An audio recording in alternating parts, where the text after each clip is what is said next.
adiantando um pouquinho para quem está chegando, e para quem vai precisar sair um pouquinho antes aí, tá? Mas hoje não é, enfim, a gente tá um dia mais leve, né? Aí em relação a questão de conteúdo, enfim, acho que é importante. Beleza.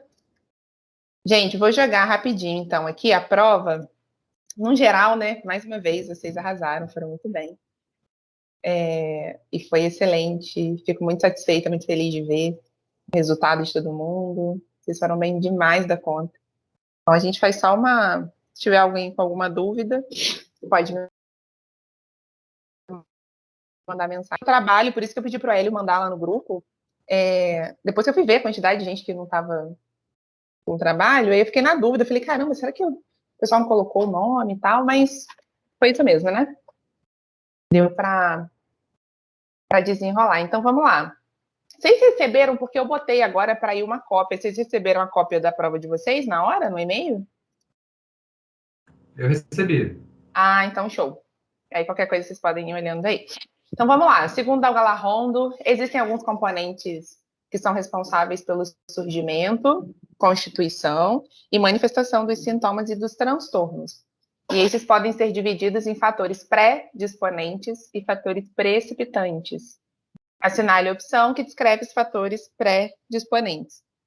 E aí, né, são aqueles que a gente conversou que ocorrem no início da vida adulta, sobretudo no período escolar, né, entre 3 e 5 anos, e se relacionam com a vulnerabilidade constitucional do sujeito. É que lá a gente separou, né, quando a gente vai pensar na formação da síndrome, a gente separou, né, foi estudando esse processo de fatores que vêm ali com o sujeito e acontecem inicialmente na vida dele, e os precipitantes são aqueles que de forma transversal podem atravessar, né, aí a vida do sujeito, né, então a perda de alguém, enfim, a perda de emprego, mas nessa questão a gente queria falar dos pré-disponentes, e aí são esses do início da nossa vida, certo?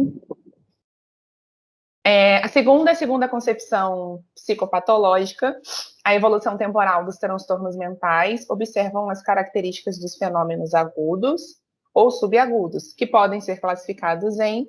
Foi até aquela aula que deu bastante questionamento também, né?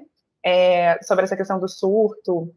Até eu estava assistindo um vídeo da Ana Beatriz essa semana, ela falando muito sobre isso, né? Assim, as chances de uma pessoa, quando ela entra num processo de surto, né? Dela se recuperar no primeiro, né? Quando ela tem um primeiro surto e aí imediatamente entra-se com a intervenção, ela tem 70% de chance de uma boa recuperação.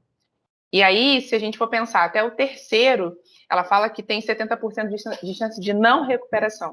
Então, se não é feito nada, né? Nesse sentido, tem um primeiro surto, tem um segundo, e aí acho que isso também é interessante para a gente pensar da necessidade, né, de intervenção rápida, né? E aí, pensando na classificação, então, a gente viu que pode se dividir em crise ou ataque, episódio, reação vivencial, fases ou surto. Né? Identifique identifique dentre as características abaixo aquela que é específica do transtorno da personalidade borderline.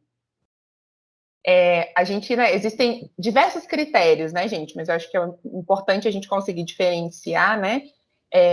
Esse padrão de relacionamento interpessoal instável e intenso, caracterizada pela alternância entre extremos de idealização e desvalorização. Então, a gente falando do transtorno da personalidade border, a gente está falando lá do grupo B, né? E que se caracteriza aí, né, basicamente por impulsividade e manipulação. Mais especificamente o border, a gente falando desse padrão, né, de vazio e de muita instabilidade, extremismo nas relações. Certo? Deixa eu só. Aqui foi. Beleza.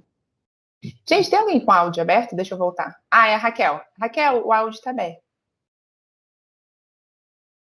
A fobia específica é relacionada a um medo descomunal de alguma situação, animal ou determinado objeto.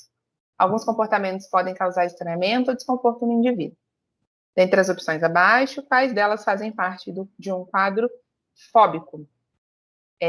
Todas as alternativas estão corretas, né, gente? Um medo e ansiedade ou esquiva é persistente, geralmente com duração mínima de 6 meses, né? A gente viu que a fobia, né? Ela está dentro do grupo das ansiedades, então a gente vai falar de uma predominância, né? De medo e ansiedade. O medo e a ansiedade é desproporcional em relação ao perigo real imposto pelo objeto ou situação específica e ao contexto cultural. Então, esse desproporcional, né, às vezes quando a gente vê, a gente fica com medo de invalidar o paciente, né, nesse sentido, porque para ele aquele medo é real, mas é quando a gente vê sobre a capacidade dele de lidar com aquilo, né, a fobia faz muito isso com a percepção da pessoa, né, descaracteriza a capacidade dela de lidar. Medo ou ansiedade acentuada acerca de uma ou mais situações sociais em que o indivíduo é exposto a possível avaliação por outras pessoas. Então, a gente também tem essa característica, né, desse quadro fóbico, não especificamente, né, quando a gente fala somente, né, da fobia social, mas também dentro dela, né. Ansiedade, a preocupação ou sintomas físicos causam sofrimento clinicamente significativo ou prejuízo no funcionamento social, profissional ou em outras áreas importantes da vida do sujeito. Então, a gente tem aqui dentro de um quadro fóbico, né, todas essas características, certo? 5, Maria chegou para avaliação com psicólogo, sua família, relatou que ela apresentava timidez excessiva, medo de constrangimento social, isolamento e retraimento social, apego, traços compulsivos, negativismo, acessos de raiva ou comportamento controlador ou de oposição. Esses sinais e sintomas eram percebidos na família e na escola, onde Maria conversava somente com seus pais e uma prima. Tais características podem ser compatíveis com a classificação de, nós vimos lá nas síndromes, né, o mutismo seletivo, que é aquele comportamento, né, aquela síndrome, que existem diversas manifestações, uma delas o comportamento de retraimento, e de só falar, né, em situações onde ela se sente extremamente segura, e geralmente ela seleciona essas pessoas, né, mas no geral, como a gente viu, né, que o Tadeu até perguntou, e a minha colega lá da pesquisa falou, que no geral, em casa, são muito tagarelas, têm baixa tolerância à frustração, ficam irritados com as coisas, mas no contexto social, não é essa criança que a gente vê, né, porque tem um medo excessivo dessa exposição e contato social. E aí a gente também viu, né, com a pergunta do Tadeu, que o tratamento não é para que essa criança se habitue a não falar, né? É para que ela se habitue com a exposição à ansiedade, certo? A sexta, segundo o DSM, os transtornos da personalidade foram agrupados conforme semelhanças apresentadas na sintomatologia de cada classificação. Os transtornos da personalidade antissocial, borderline, narcisista e histriônica fazem parte do denominado cluster B, e apresentam as seguintes características, como falei um pouquinho ali em cima, né? Impulsividade e manipulação. Ansiedade, controle, grupo C, né? Excentricidade, bizarrice, desconfiança, grupo A. E aqui, na verdade, não é nenhum grupo, porque dei uma misturadinha de desconfiança e impulsividade, certo? E as duas questões discursivas, gente, o que eu achei importante aqui, tá? Tava valendo um ponto cada uma. E aí, para pontuar, né, um ponto dentro de cada questão, nessa primeira, era importante fazer essa diferença, né, entre tristeza e a depressão, caracterizando, né, a gente falou bastante sobre isso, caracterizar a importância dessa emoção, como ela funciona, né, até que ponto a gente está falando de algo saudável, né, e em que momento isso vira patológico, né, então foi pedido isso nessa questão, e descrever, né, a importância da tristeza e também diferenciando um quadro depressivo, falando um pouco sobre as características diagnósticas desse transtorno, né? Então, para pontuar aqui um ponto, era necessário conversar um pouco sobre isso, tá? Então, algumas pessoas, tanto na 7 quanto na 8, acho que de repente foi muito na objetividade e pode ter esquecido um pouquinho de detalhar isso, né? Que era importante, assim, a gente falou bastante, né? Sobre isso também. Então, trazer a importância da reflexão, né, em que alguns momentos a gente quer ficar sozinho para pensar, organizar o pensamento, e que está tudo bem, né, nisso também, que não tem nada de patológico nisso, mas que em algum momento isso pode, né, começar a trazer prejuízo, que foi o nosso ponto-chave para entender psicopatologia, e falar um pouco dos critérios diagnósticos da depressão, né? Aí muitas pessoas foram muito bem também relacionando aquela nossa aula, né, falando das alterações cognitivas, comportamentais, afetivas. Então tinha bastante coisa para conversar nessa questão, né? E a 8, a personalidade pode ser compreendida como sendo um conjunto de traços psíquicos constituindo no total das características individuais em sua relação com o meio, incluindo fatores biológicos e socioculturais. Como podemos compreender o normal e patológico quando tratamos de personalidade? Aqui também, não era só falar o que é normal e patológico, ou colocar os critérios de normalidade, né? Aqui era, sim, você pode colocar os critérios de normalidade, mas depois relaciona isso com a personalidade. Aí aqui a gente falou muito do Big Five, lembra? Né? Dos fatores de personalidade, o que é considerado saudável, normal, em que momento essa característica pode trazer sofrimento, né? E a gente viu que não só para o sujeito, mas para quem às vezes também convive com ele. A gente falou muito disso no narcisista, né? Que ele não está vendo prejuízo, mas quem convive com ele está vendo. Então era importante, né, não só colocar os critérios de normalidade, né? Conseguir correlacionar isso com o funcionamento da personalidade. Até que ponto a gente está falando que é algo saudável, né? Ou algo patológico, certo? No geral, gente, há alguma dúvida? A Leandra, a letra C, a 6 é qual letra? Peraí. C, Leandra. Impulsividade e manipulação. Tá? Alguém mais, gente? Alguma dúvida? Alguma questão?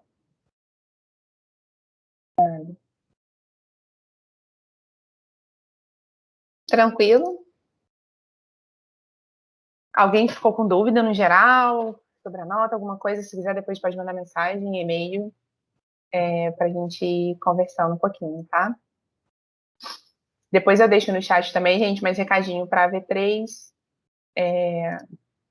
Eu também passo as orientações do que vai ser cobrado, tá bom? Ó, o que eu coloquei para a gente conversar, na verdade, né? Hoje. Eu nem compartilhei lá a apresentação, depois eu posso compartilhar com vocês, que aí é bom para vocês terem lá. Na verdade, eu até quis começar com essa pergunta, porque foi acho que uma das coisas, né, que mais rondava, assim, né, as nossas aulas, e quando a gente fala de diagnóstico, algumas pessoas questionando mesmo, né, mas então você está tratando um negócio que não vai melhorar, ou enfim. Então, eu já queria ouvir vocês, né, assim, o que vocês carregam aí, o que vocês estão trazendo, até para a gente avaliar também o que a gente aprendeu até aqui, com essa questão, né, queria começar a ouvir vocês, quando a gente fala de um diagnóstico em psicopatologia, né, a gente está falando de cura, e agora, né, tem cura, e se o paciente perguntar isso para você, né, até na última aula, acho que a Ana falou bastante, né, a Luzia já trouxe isso também. Então, eu queria muito ouvir um pouquinho o que vocês têm a dizer sobre isso, diante do que a gente aprendeu aqui também na disciplina, né? E aí, tem cura?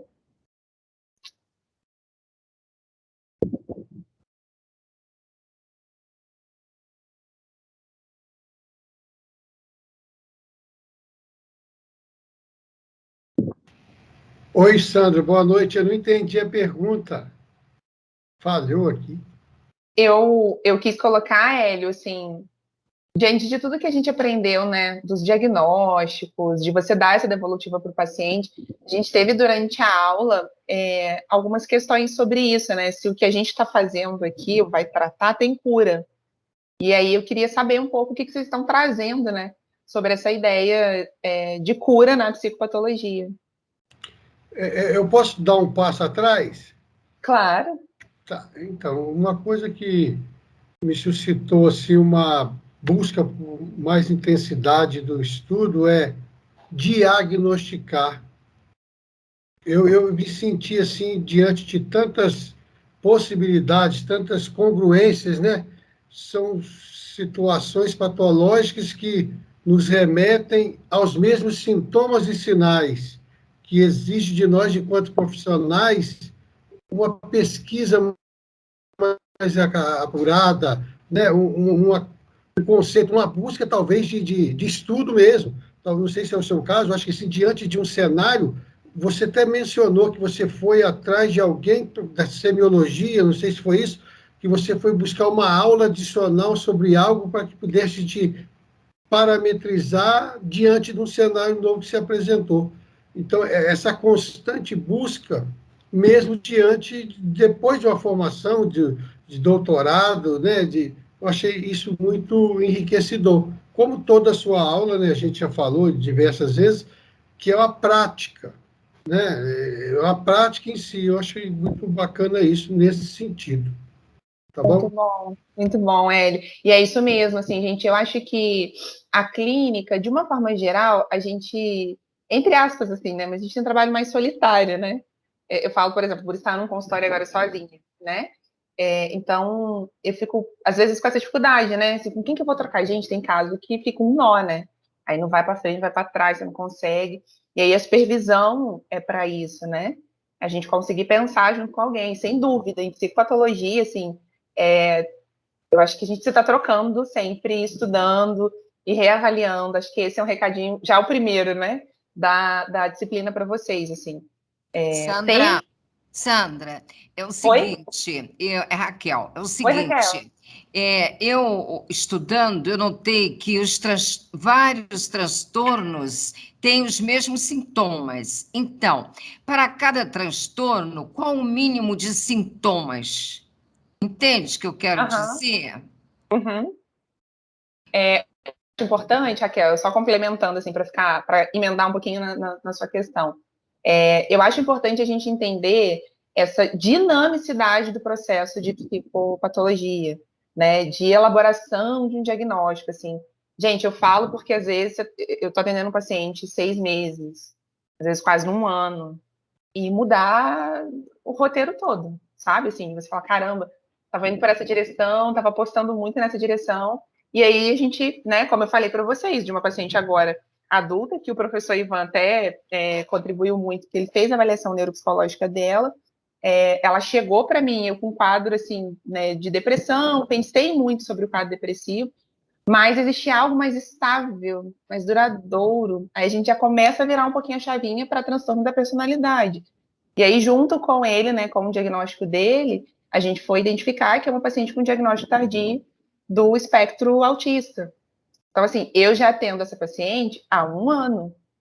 E isso foi agora, que ela foi por Ivan, foi setembro, outubro, que aí eu pedi para ir para o psiquiatra, que ela não queria, ela achava que ia melhorar só com a terapia, e o negócio não estava andando, né? E aí é quando a gente começa também a, entre aspas, desconfiar um pouco disso e tal. Então, assim, para trabalhar essa ansiedade de vocês, né, de que, opa, o paciente chegou, segunda, terceira sessão, eu vou ter uma hipótese diagnóstica. E foge disso, porque Jamais. a parada não vai ser assim, né? Então, Isso pode ser sempre longo. revisão e reformulação, né, Sandra? Eu penso que o olhar precisa ser esse, Raquel. Ok, ok. Ah, Obrigada, querida. nada. Oi, Tadeu. Ana, eu acho legal você trazer essa pergunta, porque eu vejo um grande desafio nela. Eu não tenho uma resposta pronta, acho que talvez ninguém tenha, mas eu gosto de pensar que a saída para encontrar uma possível resposta é tentar relativizar o conceito de cura, tal como a gente relativiza o conceito de normal em função do referencial. O que é a cura? A cura para uns, por exemplo, vai passar não pela transformação, mas pela aceitação da sua condição para poder lidar melhor com ela, para poder funcionar melhor no mundo. Para outros, a cura vai envolver uma transformação completa, enfim, vai depender muito do caso, do referencial, do que a Perfeito. gente vai chamar de cura. Eu concordo bastante com uma visão da Ana Beatriz, inclusive como psiquiatra, né? Acho isso muito bacana.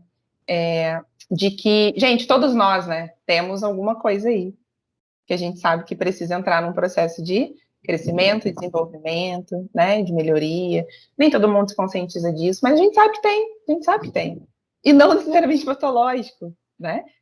A gente olha esse nosso processo de vir a ser, de se tornar alguém, de ir pensando nessa identidade, da nossa formação. Então, por isso que dentro da psicopatologia, a gente não vai falar de cura, né?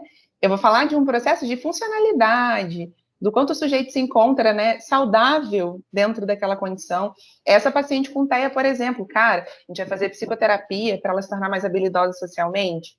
Ok, mas ela não consegue ficar muito tempo em situações sociais.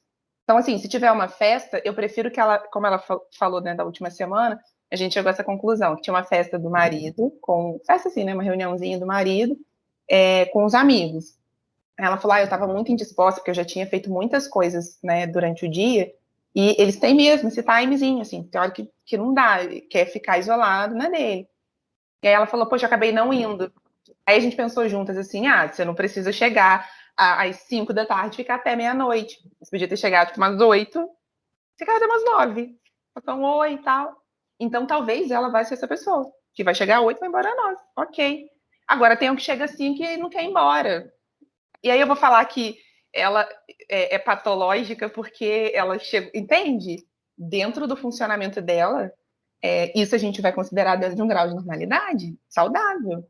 Por isso é que a gente pensar, gente, psicopatologia para mim, é importante pensar a psicopatologia a partir desse conceito de temperamento, de funcionamento, de personalidade. Aí a gente vai entender o nível de sofrimento que aquela condição traz para o sujeito e tentar caminhar para algo que faça com que a pessoa se sinta confortável, sendo quem ela é, né? Assim como paciente ansioso, não adianta, a gente é dentro da psicologia, acho que, não sei, né? Bom, não sei não, sei também por que a gente tem isso. Esse pensamento, né, de que eu vou colonizar e colocar a pessoa dentro de uma caixa porque ela tem que parar de ser daquele jeito, né? Às vezes, eu ainda tenho essa sensação da psicologia clínica, sabe? De que assim, vai para lá porque o doutor, que, né, vai me curar e eu vou. E vamos sair dessa casa aí que ela não é nossa, não. Né? Eu acho que igual uma professora minha brinca, né? Ela, desce daí, que esse lugar não é nosso, não. E aí a gente precisa mesmo tomar muito cuidado com isso, né? A gente precisa ter essa relação de clareza com o paciente, de que não se trata de cura, né? De que a gente está falando de processo, de formação. Então não tem esse lugar do psicólogo, gente, assim, acho que não é nosso. E quem se coloca nesse lugar é bem difícil porque, não sei, né, não está levando para lugar nenhum, porque não é a nossa função, não é a nossa atividade, né, a gente precisa dessa compreensão, certo? Acho que essa coisa de que vai colocar na caixinha, né, e que a gente vai fazer a pessoa caber, nossa, eu acho que uma das coisas que me deu mais liberdade para atender de uns anos para cá, num primeiro momento, só olhar a pessoa, sabe? E entender, assim, parte disso é ela, é o funcionamento dela, sabe? O histriônico, por exemplo, a gente vai trabalhar essa questão da manipulação, da impulsividade, mas ela não vai chegar no seu consultório e ficar falando baixinho porque você acha que está incomodando e tal. É dela, expansivo, entende? Assim, e falar dessa forma não traz prejuízo para ninguém. A gente vai pensar nisso também, né? Então, essa coisa de colocar numa caixinha não é nosso trabalho, assim, né? Acho que é roubar a produção de subjetividade nesse aspecto, certo? E o deixar de ser a própria essência também é fonte de sofrimento, né? Então, tem que ter um equilíbrio, verdade. né? É verdade. Porque acho que, gente, eu sempre falei, já falei isso para vocês, mas vou só repetir, assim. A Sandra que começou a atender era essa Sandra que eu tô falando agora, tá? Que achava assim, não, tá ansioso, vai parar de ficar ansioso, sabe? E aí houve uma divisão, assim, de águas na minha formação, na minha visão, do outro quando eu comecei a estudar regulação emocional. Eu falei, não, a parada é outra, assim, entende? Então, regulação emocional, não tô falando TCC, ou abordagem A, abordagem B, porque eu comecei a entender, né, tanto regulação emocional quanto temperamento, a mostrar que tem algumas pessoas, por exemplo, que são mais vulneráveis emocionalmente para determinadas emoções, né, do que outras. E assim, isso é inato, não tem remédio para mudar isso, ou, né, condição psicoterápica, assim.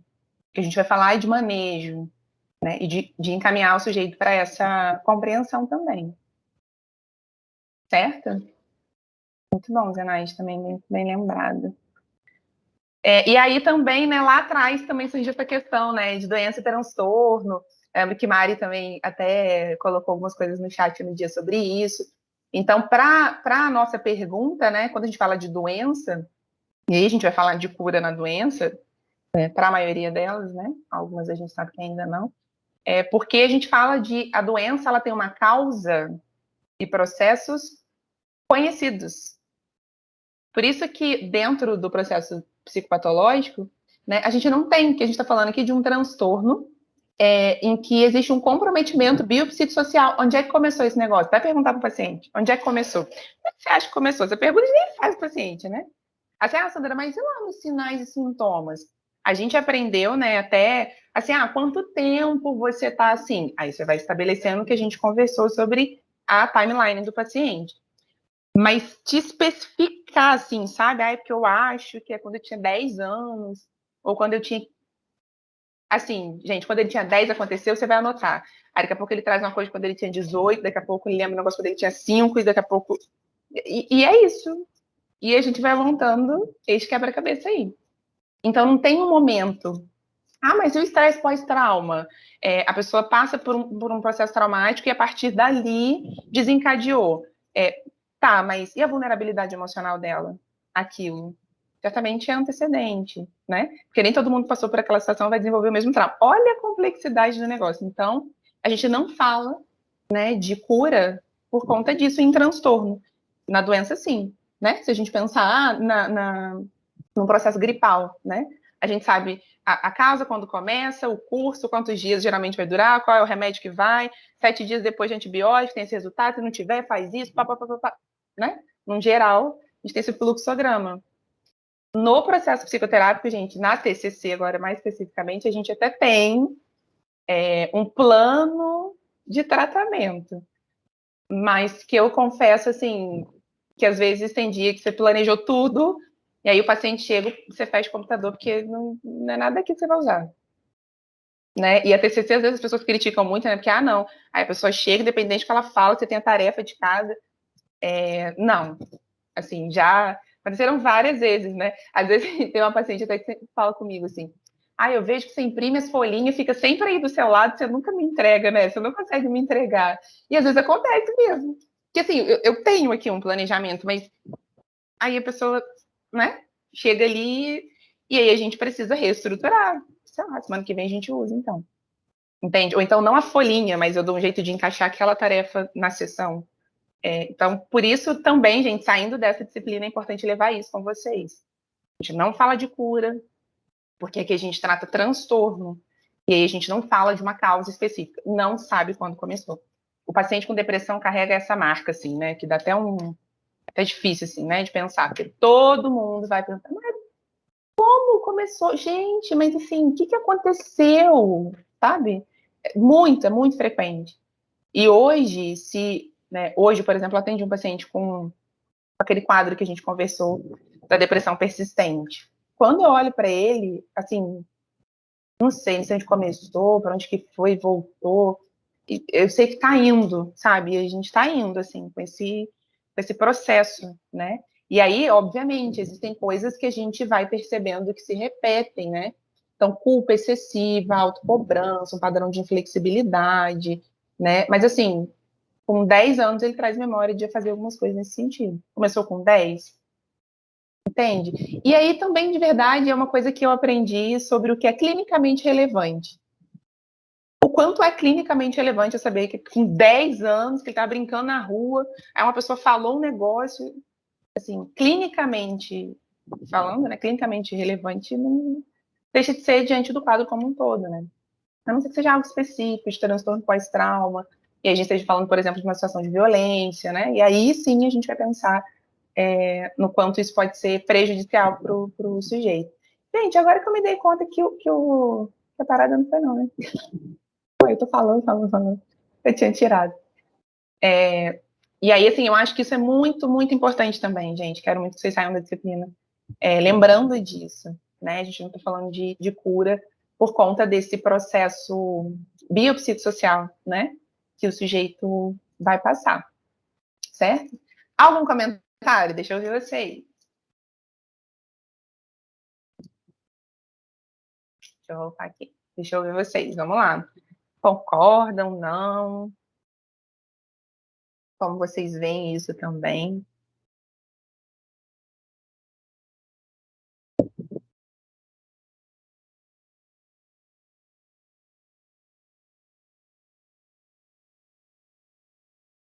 Vamos, gente. Deixa eu ouvir vocês.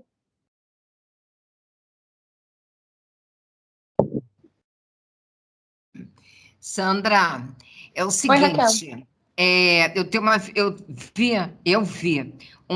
conheci uma pessoa que era chegada e ela, quando era adolescente, ela teve um acesso de loucura na terra dela e ela retirou o vaso sanitário. Muito bem, com aquela loucurada dela. E ela ficou internada naquele antigo Doutor Eiras, né? E deram choques nela, aquele tratamento muito antigo que eu creio que não se faça mais, mas eu ainda tenho alguma dúvida desse tratamento, eu acho que ainda aplica alguma coisa.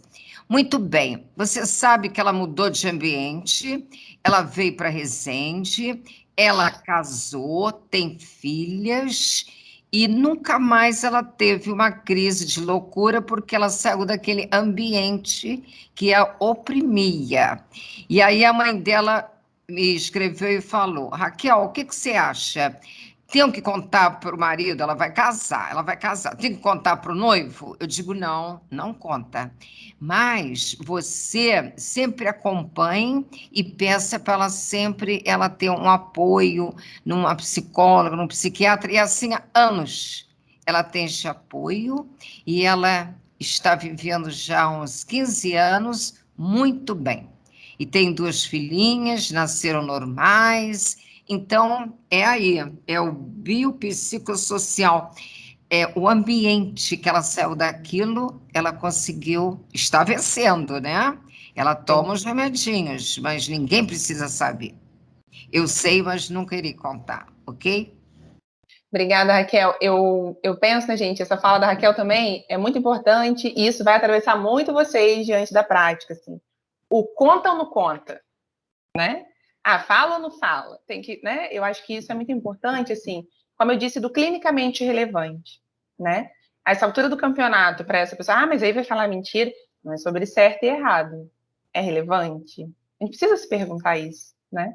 Para conseguir entender, assim, até que ponto, né? Raquel deixou claro, né? A pessoa está em tratamento, está em uma outra condição, saiu daquele ambiente adoecedor, então, assim, até que ponto é clinicamente relevante, né? Não é sobre certo e errado. Oi, Mari. Oi. Tudo bem. Tá, pelo exemplo aqui de casa, fala, conta, né? Porque meu pai sempre teve os problemas dele, minha mãe só foi saber depois de casada, depois que meu pai estava internado. Então, foi aquela coisa, conta, gente, fala, porque se ela tiver alguma crise, eu penso assim, em alguma coisa, a pessoa está preparada, sabe como agir. E também achei legal que ela falou que quando a moça saiu da cidade, daquele lugar, ela melhorou. E eu fui na minha psiquiatra esses dias, ela falou assim, Mari, você, quando você não tá em Volta Redonda, você é outra pessoa, você melhora. Porque quando eu tô aqui, e principalmente agora, convivendo com a família da minha mãe, eu viro outra pessoa, eu vou lá embaixo. Gatilho, Então, né, Mari? demais. O meu pesadelo são eles. Então, não sei nem Perfeito. como que eu tô aqui hoje e como que eu passei essa semana, porque tá bem difícil. Tá bem foda mesmo, assim. Mas esse negócio, eu achei super legal, que saiu do problema, sai. Fica bem, se é melhor pra você. Né? Foi um pedido que eu fiz pra minha mãe. Falei, mãe, resolvendo tudo, vamos embora, pelo amor de Deus. Você colocando aí, vai ficar, né? Quando você voltar, né, Mari? Quando você sair, né? Vai melhorar um pouco. Eu fico pensando que isso que você está compartilhando é exatamente esse ponto, assim. Existem condições que são gatilhos, gente. E aí, haja autocontrole, regulação, entendeu? Para conseguir dar conta, assim. É muito difícil. Sim. E assim, Mari, acho que outro ponto que você levantou muito importante, né? Que você colocou assim, gente, vou da minha experiência, conta, né? A única coisa que eu ia até colocar, né, sobre o quanto é relevante, porque ela faz tratamento, né? E aí, assim, por que não abrir sobre o que trata, né? Aí a gente também já tem outras questões da vida da pessoa que eu não sei, né? Uhum. Mas por que não? Assim, eu vou ao psicólogo, ao psiquiatra, faço um tratamento e, né, ninguém sabe sobre isso, então acho que essa coisa de revelar, né, depende muito de como você está estabelecendo essa relação. Porém, toda relação de confiança é para que eu fale aquilo que é bom em mim e aquilo que é difícil também, né? Agora, cada um vai dando conta, porque a gente sai do certo e errado, né, Mari? Assim, é o que a pessoa dá conta, né? Eu posso dizer, olha, sugiro que você pense sobre como conversar, mas é o que a pessoa dá conta. Nós, no lugar... Gente, esse é um outro lugar muito importante, assim. A gente tem que tomar muito cuidado, porque às vezes a gente toma um partido, né? Toma um lado do negócio. E isso é muito sutil. Ah, mas o psicólogo não pode. Gente, o psicólogo não pode, mas. Entendeu? Não pode, mas a gente tem que tomar muito cuidado, porque às vezes vai, entendeu? Então a gente precisa ter essa atenção mesmo, que Mari muito bem lembrou. Certo?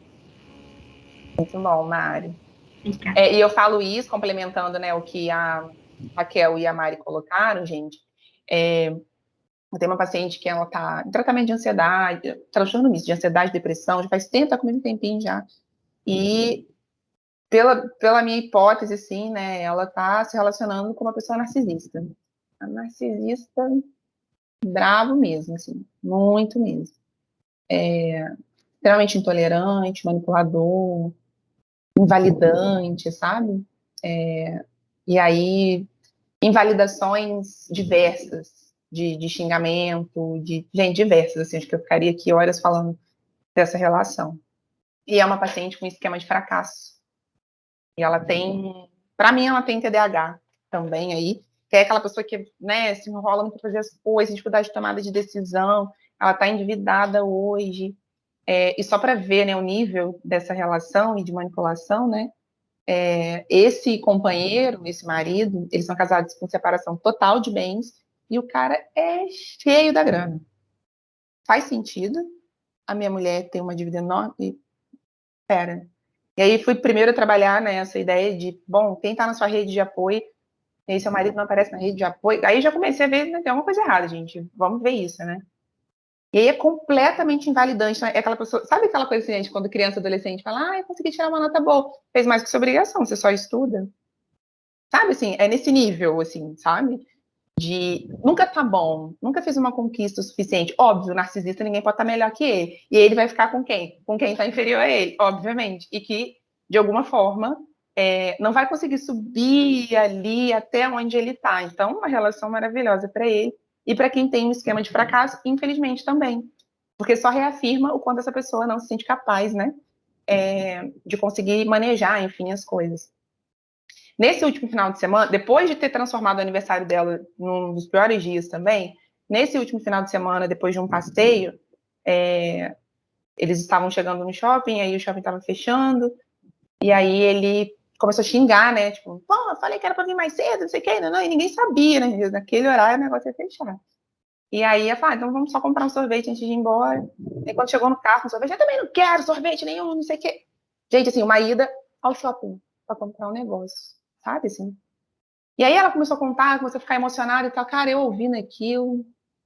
Aí eu pensando, né, naqueles 30 segundos que a gente tem pra pensar para responder, assim, sabe? Pô, eu falo.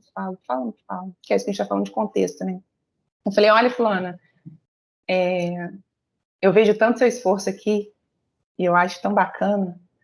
Vejo você lutando muito. E luta, gente. E luta. Essa mulher luta mesmo. Mas eu preciso te falar uma coisa. Me dói muito ouvir as coisas que você me conta sobre ele.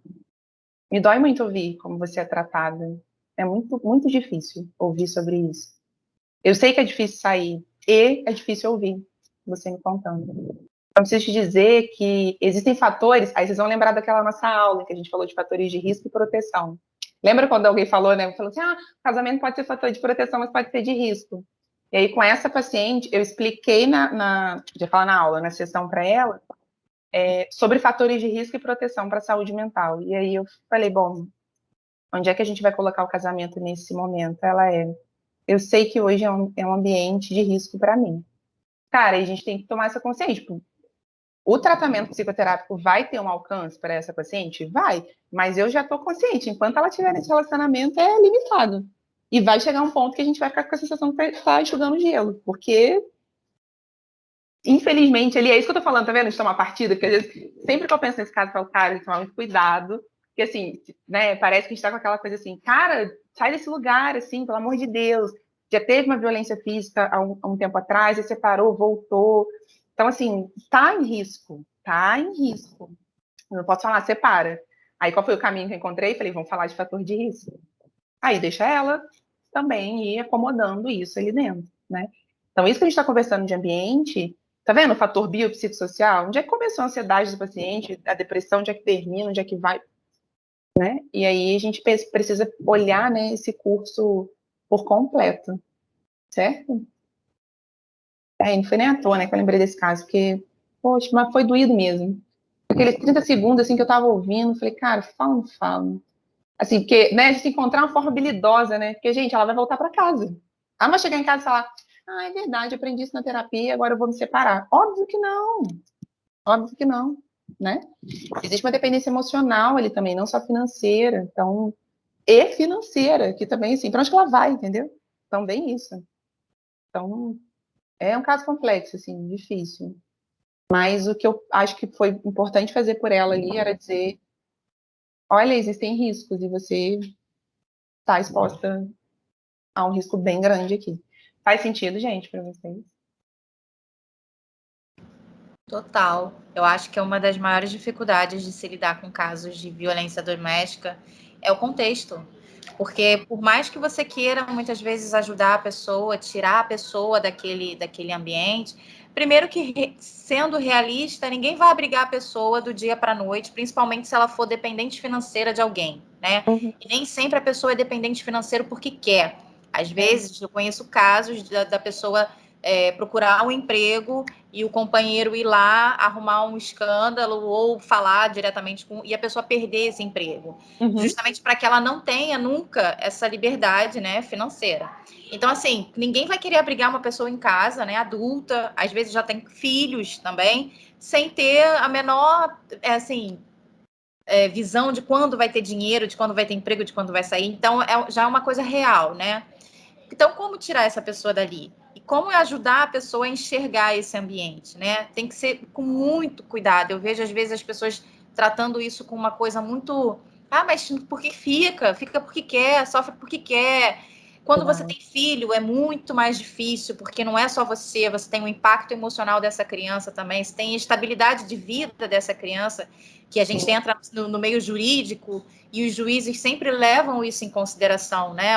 Qual o bem-estar, entre aspas, da criança. Então, assim, é um universo tão grande que você tem que ter muito tato, né? Até mesmo para você falar, até mesmo para você mostrar aquela realidade para a pessoa. Porque hoje eu li uma frase que eu achei até interessante. A luz, ela cega até mais do que a escuridão. Então, às vezes, enxergar a realidade pode deixar a pessoa muito mais perdida do que enquanto ela não tem noção real do que está acontecendo, né? Então, tem que ter muito cuidado e muito tato. Perfeito. Essa colocação é muito boa, Zenaide, porque a gente entender a complexidade dessas decisões, né? Com esse contexto dessa paciente, no mesmo ponto em que eu disse para ela que é doído ouvir aquilo, falei, cara, tá, eu coloquei ela nesse lugar, mas aí eu encerrei com validação, sabe? Eu disse, nossa, mas é tão bom ver você lutando por tantas coisas até aqui, sabe? Aí já fui por um outro lugar para fortalecimento dessa autoestima também. Porque é verdade, não era só para falar uma coisa bonita para agradar ela, não, também é verdade, entende? Só que esse esquema de fracasso, né, faz com que ela fique, inclusive, em relacionamentos que estão fracassados, né, para reforçar. Então, assim, quando essa pessoa pisa, quando essa pessoa humilha, né, de alguma forma, reforça a ideia que ela tem sobre ela. Então, é muito difícil. Então, eu tentei naquele dia também encerrar com validação, dizendo, é muito difícil, você tem lutado muito, você tem tentado cuidar muito bem da sua filha, você está voltando para a sua área profissional agora, entendeu? Para tentar encerrar com validação para fortalecer. Isso que você fez, assim, acho até bem legal, porque foi o que você falou, não foi uma coisa bonitinha para falar.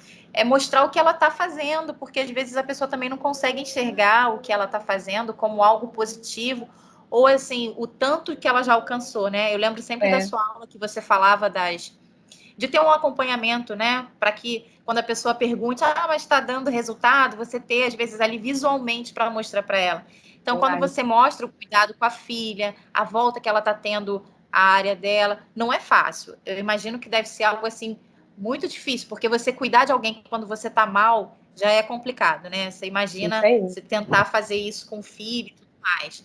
Então, é um esforço muito grande, precisa ser mostrado também, porque senão a pessoa fica ali só ruminando o fracasso e não consegue perceber o quanto que ela já avançou, né? O quanto que ela já caminhou. Exatamente. Isso é importante, gente, porque é claro, eu já falei para vocês, né, em várias aulas, assim, é claro que o terapeuta fica frustrado, né? É claro. É claro, quando ela saiu dali, a vontade, né? A vontade mesmo era de ser bem mais clara do que isso. Mas não é minha vontade. Além, né, para além de uma questão ética também, respeitar, né, a história do outro e as dificuldades do outro ali. Mas aqui, né, a gente troca muito isso com muita confiança e muita honestidade também. Quando ela saiu, assim, eu fiquei tipo, ai, caramba. O que a gente vai fazer semana que vem? Sabe, assim? Eu fiquei umas horas ainda dessa forma. Oi, Tadeu.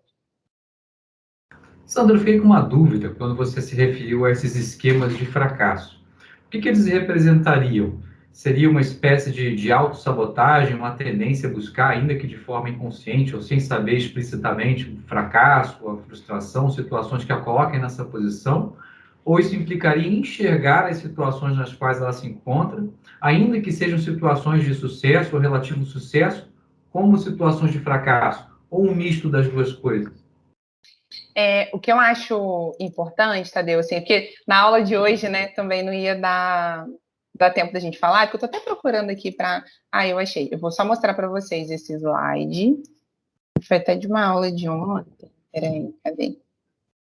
Esse aqui. É porque não ia dar tempo de falar tudo, mas existe uma abordagem, né, que vai aí saindo da TCC também, que é a terapia do esquema, né? E aí, dentro da terapia do esquema, a gente vai avaliar essas necessidades emocionais aqui, que o Jeffrey Young fala, que a gente tem desde que a gente nasce. Então, a gente tem necessidade de vínculo seguro, de autonomia, limite realista, espontaneidade e liberdade de expressão. A partir dessas necessidades emocionais, que seriam esquemas adaptativos, ele chama, ele vai fazendo uma série de estudos para mostrar que quando a gente não tem essas necessidades emocionais atendidas, a gente vai desenvolver esquemas desadaptativos. Então, por exemplo, aqui no Vínculos Seguros, é como se o esquema desadaptativo dele fosse um padrão de desconfiança. Quem é essa pessoa desconfiada? É aquela que não teve esse vínculo estabelecido desde que ela nasceu de forma segura e previsível. Eu vou te buscar e não vou, eu tô chegando e eu não vou, final de semana a gente vai sair e a gente não vai. Então, a criança vai sendo frustrada nessa necessidade e ela vai se adaptando mais de forma, formando um esquema desadaptativo. Ela vai desconfiando das pessoas, né? Porque aquele vínculo nunca se torna seguro.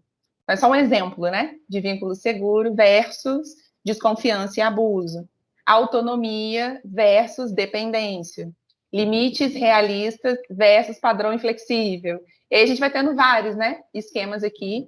Ele catalogou aí, com ele atualizado, 18 esquemas desadaptativos, dentre eles o esquema de fracasso.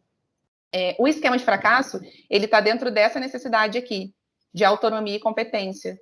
É uma pessoa, e é a história dessa paciente. Assim, é aquela pessoa, gente, que não teve quem ajudasse nas tarefas de casa da escola, que acompanhasse, que estimulasse esse senso de autonomia, né, de reconhecimento dessa identidade, do eu sou capaz de. Ela fala, né, que desde muito pequena ela teve que se virar sozinha para fazer as coisas, né? E aí, quando a gente vai falar, né, que legal, a pessoa faz tudo sozinha. Com certeza, assim, vai ter uma saída muito difícil na vida adulta.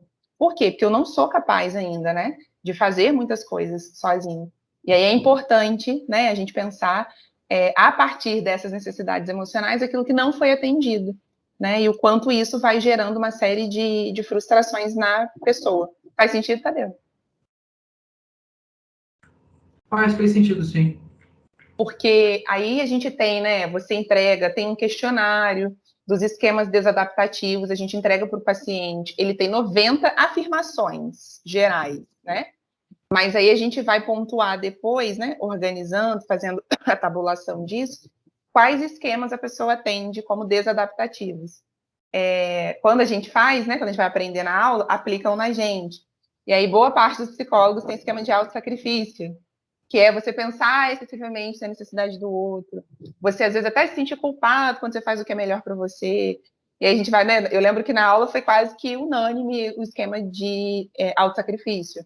E aí o autossacrifício entra, né, também nesse processo, né, de limite realista e autocontrole, né? Porque a gente vai pensar que eu posso sim atender as pessoas, mas eu preciso atender a mim também. Então, esse equilíbrio, né? Também conversa com vínculo. Então, eu gosto bastante, gente. É uma avaliação para a personalidade do paciente que eu gosto muito de usar, assim. Então, vocês devem ter ainda, tomara, né, até o final aí da formação. Se não tiverem, terapia do esquema Jeffrey Young, ele tem 2 livros, um bem fininho, até tem ele aqui, que ele vai explicar um pouco sobre a teoria dele, mas lá tem o instrumento. E aí é bem bacana, ensina a corrigir, enfim. É muito interessante. A terapia do esquema, ela é top para avaliação de personalidade, assim, clínica, né? Clinicamente falando. Tá? Ô, Tadeu, boa noite, viu? Muito bom estar com você também. Eu vou assistir a gravação depois. Eu não esperava que uma aula de entrega de prova fosse ser tão interessante. Você me pegou de surpresa. A gente vai conversando mais um pouquinho, depois você assiste lá. Tá bom? Tudo de Tchau, bom, boa tá, noite a Tadeu? todos. Você também. E aí, gente, para quem. Na realidade, só para pegar o gancho, Sandra, Oi, Hélio. a sua aula é tão especial que a sua aula é tão especial que a vista de prova é diferente. Eu fiquei pensando depois, né? Falei, gente, mas a gente vai fazer vista de prova, mas eu queria tanto conversar sobre esses pontos de tratamento. Falei, então a gente vai fazer as duas coisas juntas e vai dar certo. E aí a gente vai conversando, fica até mais leve também, né? Não ficar só falar das questões. E aí, assim, para quem tiver curiosidade depois, gente, terapia do esquema, tem formação em terapia do esquema, 1 ano. Ai, que delícia, assim, estudar terapia do esquema é uma bagagem para a nossa formação clínica, tá? Assim, tem uma colega agora que está fazendo a pós, essa colega do doutorado, ela está desenvolvendo um programa para adolescentes em vulnerabilidade social a partir da terapia do esquema. Então, ela avaliou no mestrado quais são os esquemas predominantes em adolescentes que vivenciam vulnerabilidade social.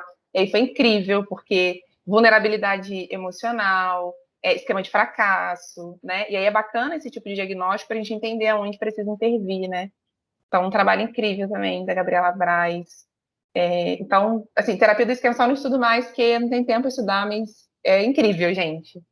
Super recomendo, assim, quem tiver curiosidade depois. Então, vamos caminhando, com um pouco de intervenção, um pouquinho mesmo, gente. O que eu fiquei pensando, né, ao longo da semana? Falei, nossa, a gente teria 50 mil coisas para poderia conversar, né? O que eu separei, assim?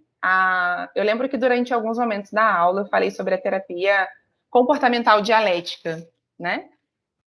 E que foi uma formação que eu fiz ano passado, assim, que também me ajudou muito a entender o processo de desregulação emocional, né, dos pacientes, assim, independente de abordagem, apesar da DBT vir da TCC, né, tem muita coisa da TCC, mas tem muita coisa de várias outras abordagens também.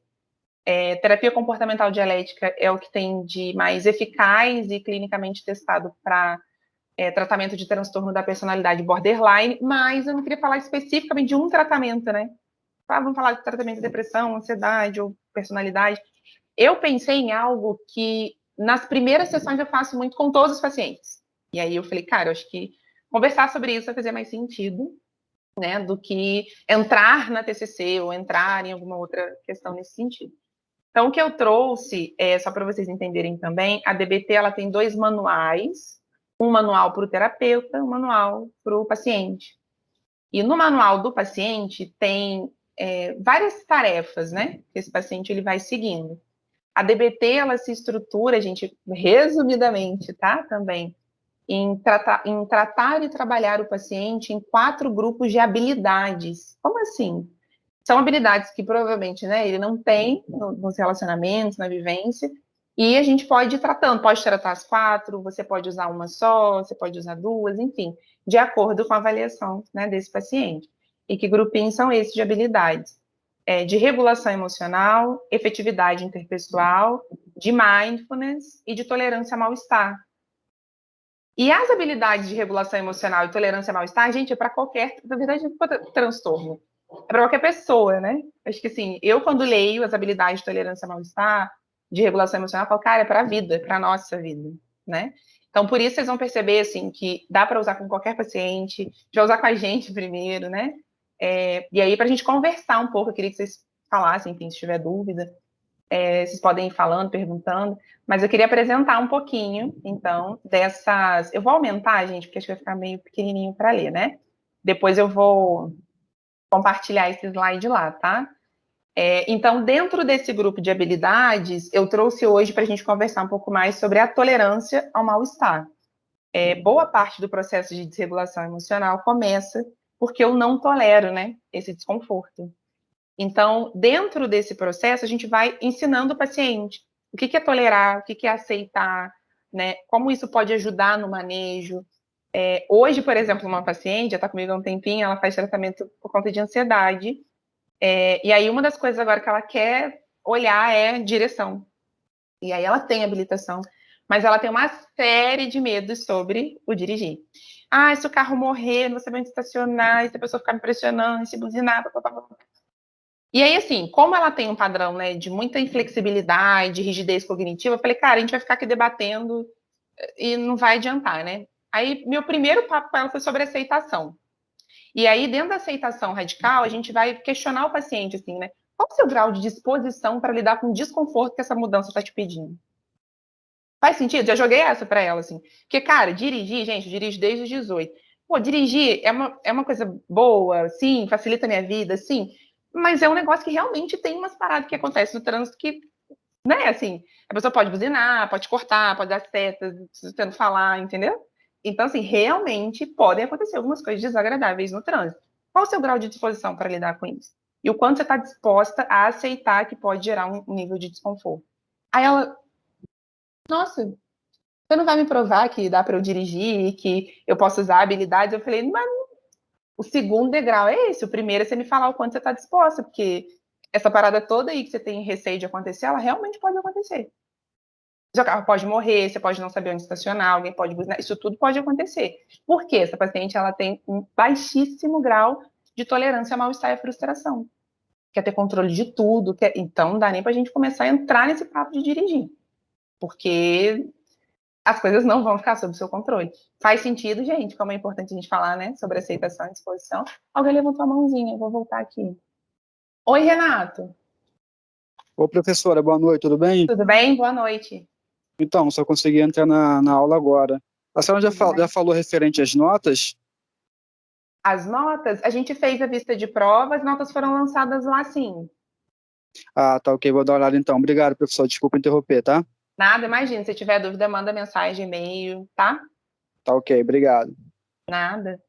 E aí, gente, por isso que esse papo de aceitação, né, e disposição é muito importante com o paciente, porque assim, você precisa checar isso, né? Porque não dá para falar para ela, por exemplo, que não, vai dar tudo certo, você vai mentalizar, né? Como a gente vê essa coisa da autoajuda, né? Você vai mentalizar que vai dar tudo certo, você vai dirigir.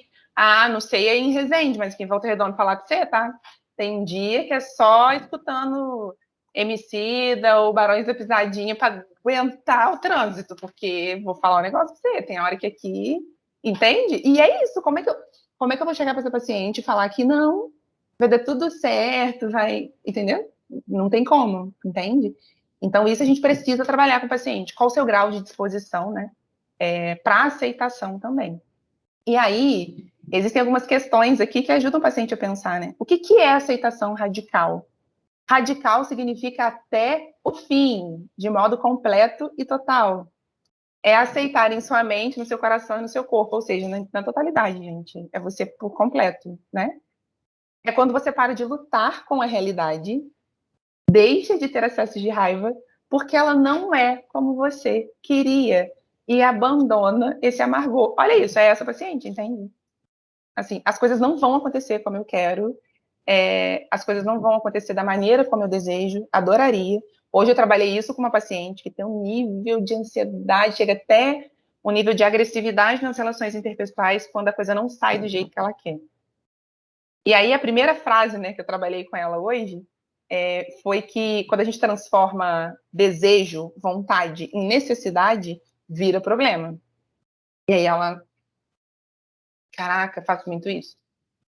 Aí você vai arrumar problema, né? Porque assim, imagina se todo mundo aqui, né, começasse a minha vontade virar necessidade, a gente tá lascado para conviver, né? Não tem jeito. Então, é importante a gente pensar essa totalidade. Aceitar não é concordar, não é gostar, entende? É você observar a realidade e deixar de lutar contra ela. Então, esse é um papo muito importante com o paciente em desregulação, né? E aí, o que tem que ser aceito? Essa é uma pergunta boa para o paciente também. A realidade como ela é, os fatos sobre o passado e o presente. São fatos, mesmo que eles não te agradem. Gente, eu gosto muito de trabalhar tolerância ao mal-estar com os pacientes, porque o terapeuta tem que sair desse lugar de que está sofrendo, então a gente vai sair do sofrimento e vai fazer uma coisa boa. Cara, quero também, quero que a gente, né, fale de melhora, de manejo, mas entenda que primeiro a gente vai passar por esse caminho do meio, não tem jeito, né? As pessoas, por exemplo, eu acabei de falar dessa paciente que está casada.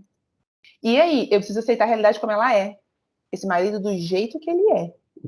Eu não posso ficar, porque o dia que ela sair desse casamento, então a gente não podia e nem vai ficar esperando, a gente vai lidar com a realidade. Hoje a realidade dela é uma realidade dolorosa, difícil, né? Mas são fatos. Existem limitações no futuro para todos, mas somente limitações realistas precisam ser aceitas. Isso também é muito importante, né? Todo mundo tem algum grau de limitação, né? Mas a gente também precisa observar o quão realista é aquela limitação, né? E o quanto eu posso ou não lidar com ela, ter autonomia ou não para lidar com ela, né? Tudo tem uma causa, inclusive eventos e situações que lhe causem dor e sofrimento. E a vida pode valer a pena ser vivida mesmo com seus fatos dolorosos. Essa frase da Marcia, para mim, ela é fantástica, né? Porque, assim, eu posso tocar a minha vida mesmo que eventos difíceis, né, e dolorosos estejam acontecendo. Entende? Assim, porque, gente, se a gente fosse ficar esperando, né, a vida do paciente ficar ótima, tudo certo, maravilhoso, você falar, o tratamento chegou no ponto que a gente queria. Mas nós vamos ficar a vida inteira tratando, então. Então, tá vendo como é importante, né, iniciar um tratamento psicoterápico e desenvolver essa capacidade com o paciente, né? Assim, olha, a vida pode valer a pena mesmo com isso aí que tá acontecendo. Entende? Assim, a gente vai olhar para essa perspectiva, mas pode ser que valha a pena, né? Inclusive para fazer adesão à vida desse paciente, né? Gente, vocês podem interromper, tá? Comentar, falar alguma coisa, se vocês quiserem, à vontade. Porque eu voltei agora que eu vi o rostinho de vocês. Deixa eu voltar lá. Esse é um outro quadrinho também que eu gosto muito de imprimir, entregar, ou mandar fotinha pelo WhatsApp para o paciente deixar guardado, né? Eu acho que é muito, muito importante. Deixa eu voltar aqui. Rita, boa noite. Agora que eu vi. A MC da ajuda. Ai, sempre. Todos os dias, Cristine, eu fico voltando. Eu vou e volto na playlist deles. Escuto sempre. Amo. Além de ser inspirador, né? Poético e tudo mais. Por que aceitar a realidade? Gente, inclusive esse quadrinho, guardem para vocês, né? Eu olho para isso aqui direto, porque eu falo Jesus, é para minha vida também isso, né? Rejeitar a realidade não a modifica. Cara, paciente que tem uma inflexibilidade cognitiva, aquela rigidez que a gente conversou, né? De pensamento, ele fica debatendo com você, e aí o terapeuta precisa ter essa habilidade de entender assim, cara, tem coisas que são fatos, não vão mudar. Então, você não precisa entrar na onda, né, do paciente de ficar tentando provar, vai e volta, vai e volta, vai e volta. De novo, tô falando isso que eu já fiz muito isso com o paciente, tá, gente? Até a gente entender, né, aprender isso. De que assim, cara, rejeitar a realidade não modifica ela, não. No caso dessa paciente, por exemplo, ela pode passar semanas falando mal desse marido. Isso não vai fazer com que ele mude, com que ele deixe de ser quem ele é. Então, isso é importante a gente pensar, né? Acho que é extremamente necessário Para a gente, inclusive, não desanimar do tratamento, né? O terapeuta não ficar tipo, nossa, tô cansada, o negócio não sai do lugar. Então, é importante, né? Para mudar a realidade, é preciso antes aceitá-la. Por isso que eu preciso falar com o paciente sobre aceitação. Porque enquanto ele está lá ruminando, querendo brigar com os fatos e tal, ele ainda não entendeu que a mudança só vai começar quando ele aceitar que o problema está ali. Oi, Mari. Abriu.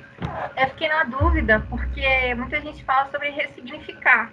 E eu queria entender uma diferença entre aceitar e ressignificar. Perfeito. Perfeito. Perdi, vamos de exemplo, né? Perdi uma pessoa que eu amo.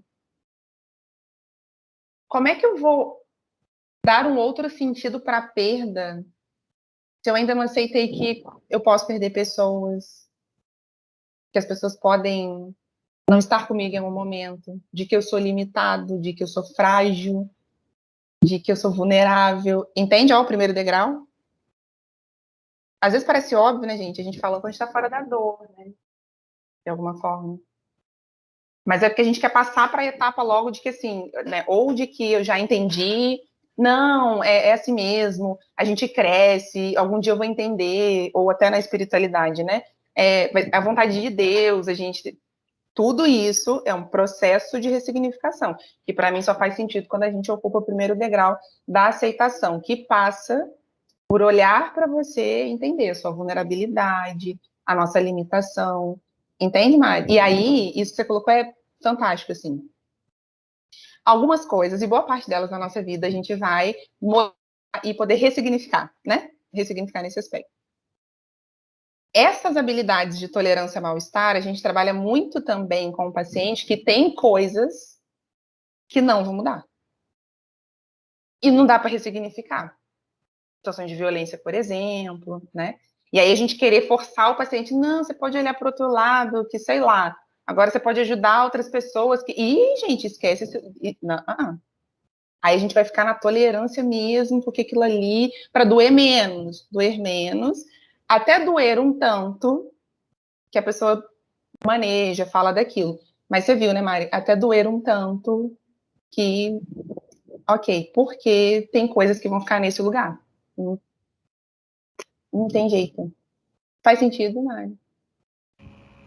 Faz, eu custei entender isso, mas quando eu entendi, eu falei, não precisa ressignificar tudo, não. Foda-se. Exatamente. É o jeito, porque senão a cabeça vai, e você fica, eu tenho que fazer isso. Não, é melhor aceitar. Aceitar já é difícil.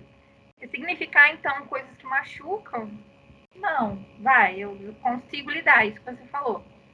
Tô ali, mas não dá pra ficar em amor com tudo, não. É isso, né? Nós conversamos aqui, né? Tivemos a oportunidade, me senti, inclusive, muito confortável e validada de compartilhar algo pessoal com vocês. Há 4 anos eu venho colocando neste lugar. E ok. E é isso, gente. Vamos vivendo, né? Eu não preciso colocar todas as coisas da minha vida num... hoje eu já falo... Hoje dói um tanto que me permite falar e transitar sobre o assunto e ouvir outras pessoas. Mas foi até... Eu lembro que eu falei para vocês, assim, eu não trato, evito, pelo menos, demanda oncológica. Não dá, isso aqui eu não quero. E começa a passar muita reportagem sobre... não quero. Nossa, Sandra, 4 anos depois? 4 anos depois. E falo com maior orgulho, assim, sabe? Porque a gente delimitando que tem espaço que não é pra gente. E tem tanto espaço que né, Mari? Fala a verdade. Né? Então, acho que a gente precisa ter essa sacada aí da ressignificação, entendeu? Sandra, obrigada pelas suas palavras. Muito obrigada. Você é muito especial e você é um exemplo para nós. Raquel, que carinho. Agora eu já tenho que ir, porque eu sou vovó, minha filha. É vovó professora, é vovó mãe, é vovó babá, e eu já tenho que agora ir, tá? Um beijo. Joia, muito bom estar com você aqui. Tomara que o semestre que vem a gente nos corredores da faculdade, eu quero conhecer os rostinhos aí pessoalmente. Amém, amém. Tá bom? Um beijo, Raquel. Beijo. Tchau, tchau. Tchau. E aí, gente, isso que a Mari colocou é porque no nosso meio, né, existe muito essa palavra, o ressignificar, né, Mari? Muito bem lembrado. E aí é importante a gente lembrar disso, né? Acho que isso é fundamental. A dor não pode ser evitada. É a maneira que a natureza tem de sinalizar que alguma coisa está errada. Essa frase não é linda também, né? A gente falou muito sobre isso na tristeza, né? Assim, não tem jeito, gente. Assim, tem coisa que você vai tentar modificar ali, mas tá doendo. E dependendo do que você está vivendo, é isso, né? Rejeitar a realidade transforma a dor em sofrimento. Essa também merece a gente comentar, né? Assim, porque já tá doendo, já tá difícil. A rejeição àquilo, aí vai virar sofrimento. E aí é que a gente chega naquele processo que a gente conversou, né? Sobre a patologia. A patologia chega quando eu não regulo a minha emoção, né? Então, aí a dor virou sofrimento, certo? Muito bom. A recusa em aceitar a realidade pode mantê-lo paralisado na infelicidade, amargura, raiva, tristeza, vergonha e outras emoções dolorosas. A aceitação pode levar à tristeza, mas geralmente é seguida por uma calma profunda, porque a aceitação promove isso. Lembra da tristeza, reflexão? Depois que eu vou refletindo, eu penso em tomadas de decisão e isso pode me gerar calma, sem dúvida. O caminho de saída do inferno passa pelo sofrimento. Recusando-se a aceitar o sofrimento que faz parte de sair do inferno, você recai no inferno. Essa frase dela também eu acho bem pesada, assim, e necessária e real também, né? Então, toda recusa faz a pessoa, né, ficar naquele looping ali de dor e de sofrimento. Né? Deixa eu aumentar isso aqui também, gente. E aí foi que eu falei sobre o estar disposto, né? É uma outra fichinha que a gente trabalha também, pode trabalhar com o paciente, que estar disposto é a prontidão para entrar e participar plenamente na vida e no viver. O que eu gosto muito da Márcia, né, que é a pessoa que desenvolveu a DBT, é essa coisa do estar plenamente na vida, sabe? Assim, de você realmente se engajar com aquilo, assim. E aí trabalhar esse grau de disposição, como eu falei dessa paciente de dirigir. Você quer mergulhar mesmo nesse negócio? Você pode andar de Uber ou andar de ônibus. Você quer entrar mesmo? Então vamos ver as regras do jogo, né? Não dá só para ficar mentalize que você vai dirigir, essa parada aí vai dar certo, não, né? Então o quanto você está pronta, né? E está se vendo pronta para entrar nessa jogada aí, né? Então encontre uma resposta receptiva para cada situação. E se a gente trabalhar com o paciente é muito bacana. Estar disposto é fazer simplesmente o que é necessário em cada situação, de todo o coração, sem se arrastar. O que é necessário fazer? A pessoa quer dirigir, o que é necessário fazer? Vou pagar uma aula para habilitados? Eu vou pedir meu marido para me ajudar, minha amiga? Eu vou ver aonde tem estacionamento. Eu falei isso com ela hoje. Hoje a gente discutiu parte da sessão. Ela falou que não sabia onde ia estacionar o carro. Falei, aonde mesmo? Lá na Terrado, no lugar que Volta Redonda. Falei, eu já sou aquela que faz um mapa dos estacionamentos onde não, né, onde não paga aqui na cidade. Você vai chegar que horas? Esse horário é ótimo, tem quase ninguém na rua. Sabe aquela rua, aquela outra, aquela... Nossa, eu não tinha parado para pensar. Falei, então, a gente tem que planejar ser bem sucedido nas coisas, né? Então, ao invés de eu ficar pensando, não tem vaga. Vamos pensar o que dá para fazer, o que é necessário nessa situação. Então, vamos pensar em onde dá para parar o carro, né? Estar disposto a ouvir minuciosamente a mente sábia. Vou falar da mente sábia agora. E então, agir de acordo com ela. Estar disposto a agir com a consciência de que você está ligado ao universo, às estrelas, às pessoas, ao todo, né? Eu acho isso muito bacana também. Que você tem um grau de consciência, de conexão, desculpa, né? As pessoas que você gosta e não gosta. Isso é importante. A gente tem essa conexão. Mas não gosto de fulano, mas né, tem esses pacientes que traz isso e quer retirar a pessoa daquele ambiente. Falar, Deus amado, você está conectado aí. Então, beleza, é o que a gente na DBT trata, fala muito também, né? Então tá bom, então a partir de amanhã você chegar lá no trabalho, você pede demissão, e aí mês que vem a gente vê como é que vai fazer com as contas, então, vamos? Você consegue fazer isso amanhã? Vê se isso é possível, assim, qualquer coisa, depois você me avisa se deu para sair, se você perde muita coisa. Não é isso, não é. Está disposto a gente olhar para essa pessoa aí que é difícil pra caramba e falar, caraca, o que eu vou fazer com ela? Vou manter mais longe, vou me aproximar de quem eu mais gosto, o que eu vou fazer, né? E aí substitua não estar disposto por estar disposto. É isso que é muito bacana, gente, ó. Não estar disposto é recusar-se a tolerar o momento. Tem paciente que vai ficar brigando com você para te provar que ele não vai conseguir tolerar. Então, não está disposto. Uma coisa é dizer que é difícil, e você, né, precisa de suporte, mas se recusar, às vezes a pessoa fala mesmo, tá, gente? Eu não sou obrigada, eu não vou fazer isso. Beleza, então. Eu também não. Eu também não. Mas a gente vai pensar na consequência disso, né? Não está disposto a recusar-se a fazer mudanças necessárias, é desistir. Não está disposto, o contrário de fazer que funciona. Não está disposto a tentar consertar toda a situação. E furada isso também, né? A gente achar que vai consertar o todo, assim. E eu prefiro um pouquinho simples do que, no final das contas, não é em nada, né? Não está disposto é insistir em estar no controle.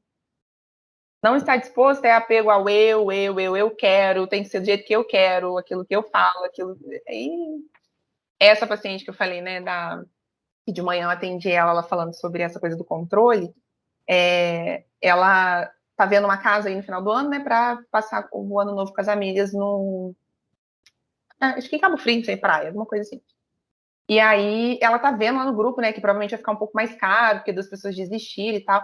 E aí ela quer controlar isso, porque talvez a amiga não vai ter condição financeira de pagar, fazendo todo um, sabe? E aí eu que tenho que tomar conta de tudo, mas aí fica pesado pra mim, eu, né? Aí no final isso acontece. Mas vem cá, você botou lá no grupo, assim, essa amiga que você falou que aparentemente não pode pagar. O que ela falou, né, que ficou pesado e tal pra cada um? Ela, não falou nada não, mas eu sei que vai falar. E aí vai sobrar para mim, que eu que vou ter que bancar.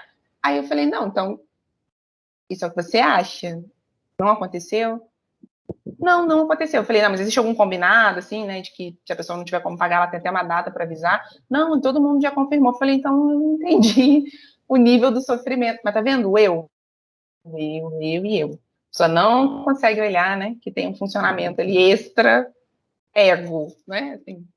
Então, não estava disposta, né, a aceitar que ela não precisava controlar tudo isso, certo? E aí, gente, esse passo a passo também é muito bacana. Oi? Alguém vai? Eita, travou? Alguém ia falar? Parece que eu vi o microfone, acho que o meu travou. Esse passo a passo, entre aspas, passo a passo, né? Mas que é uma coisa bacana para a gente pensar, que é até trabalhado muito essa habilidade de mindfulness, de observar. A gente trabalhar isso com o paciente é muito importante, né? Ele ser um pouco observador, né, das coisas, assim. Ontem mesmo eu falei isso com uma paciente sobre a filha dela. Ela estava falando com a filhinha, né, de 6 anos, tá, assim, mais agitada, um comportamentozinho hostil, não querendo, como fala? Ajudar, porque temos um bebê de 3 meses em casa. E a menina é um doce, gente. Eu faço sessão online com ela, às vezes, com a mãe, né? E às vezes ela aparece, oi, tia, um doce, assim. Eu falo com essa minha paciente, falo, sou apaixonada nela. E aí, temos um bebê de 3 meses na varada, né? Então, ela tá ali, de alguma forma, comunicando algo. E aí, essa minha paciente ia dizendo, não, aí assim, a gente não dá castigos, nada, a gente não bate, a gente tenta sempre, né, na conversa, isso mesmo, gente, isso a gente precisa sempre falar, né? Porque às vezes a pessoa fala, né, não bate, como se estou fazendo, é isso mesmo, né? A gente, né, não vai fazer dessa maneira. E aí ela falou, eu falei que a gente não vai na pracinha final de semana se ela continuar com esse comportamento. Eu falei assim, mas parou para observar o que ela está querendo comunicar com isso? Não sei, eu acho que deve ser ciúmes do irmão. Eu falei, a gente acha, a gente não sabe. Por isso que esse comportamento de observar, a gente tem que trabalhar. Observa primeiro, né? Mas às vezes a nossa ansiedade não deixa, né? E aí o terapeuta também tem que tomar cuidado com isso. De afoito, né? Falar e tal, não sei o quê. Observa primeiro. Né? Observe não estar disposto. Né? Acho que isso é importante, a gente observar o quão não disposto às vezes a gente está para algumas coisas, né? Aceite radicalmente que neste momento você se sente indisposto e pode estar agindo assim. Você não pode combater falta de disposição com falta de disposição. Faz sentido? Né? Se eu continuar indisposto, eu não vou combater esse negócio. Redirecione sua mente para aceitação e estar disposto. É que redirecionamento é uma outra técnica também da DBT que eu não trouxe aqui, gente, mas ela é muito bacana também. Redirecionamento não é pensamento positivo. É o que eu falei para vocês dessa paciente, de que assim, ela está pensando onde não tem vaga, ela está pensando no carro que morre, ela está pensando que vão cortar ela, que vão... Redirecionamento é, tá, então como é que você gostaria que esse cenário fosse?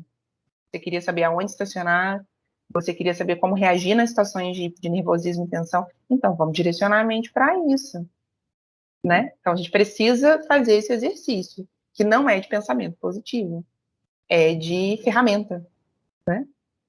Experimente sorrir, uma postura receptiva. Isso é muito importante também de trabalhar, às vezes, com pacientes que têm uma inflexibilidade, né? E aí a gente colocar, por exemplo, com essa paciente hoje da direção, eu em vários momentos coloquei algumas situações para a gente rir sobre o trânsito, né? Porque isso ajuda nessa postura mais receptiva, né? Sobre a dificuldade. Quando a falta de disposição for irremovível, aí, Mário, que a gente estava falando, pergunte-se, qual é a ameaça? Porque, gente, eu posso estar disposta, eu posso estar com grau de aceitação, e a ameaça é pesada, tá ali, e é muito difícil de lidar com ela. Então, a gente precisa ser bem direto, né? Qual é a ameaça aqui? No caso dessa paciente com o marido, né? Ela ainda não tem condição de nomear isso, sabe? Mas a gente já consegue perceber. Para mim, a primeira ameaça é uma nova agressão física. Ela já se mostra preocupada com isso. E por que ela fica muito ansiosa quando ele está em casa? E ela vai continuar ansiosa. Porque tem alguma coisa de errado. E aí eu tenho que dar uma técnica para ela relaxar da ansiedade, mas nem vai. Nem vai. Por que ela está ansiosa? Porque ela está vendo, o cara está mais agressivo. Ele está mais impulsivo. Né? Então, existe uma ameaça real ali. Né? E esse aqui, gente, também é um processo que é muito trabalhado em DBT, que é o que a gente chama de mente sábia. E aí a mente sábia, ela está aqui no meiozinho, que é a junção do que a gente chama da mente do fazer, que é a mente racional, e a mente do ser, que é a mente emocional. Então, a gente precisa, né, quando fala de agir em mente sábia, entender que em algumas situações a gente, né, vai ser mais emoção do que razão, mais razão do que emoção, mas que a gente pode dar uma misturadinha nessas duas coisas. E quando a gente fala da mente racional, né, ela é uma mente mais discriminante, que consegue raciocinar sobre as coisas, ela é mais ambiciosa, no sentido de colocar, né, planos, é mais orientada a metas, né? Quando você está na mente do fazer, vê seus pensamentos como fatos sobre a vida. Está focado na solução de problemas e na realização de objetivos. Olha como a mente racional é importantíssima, né? É o nosso lado de resolução de problema, né?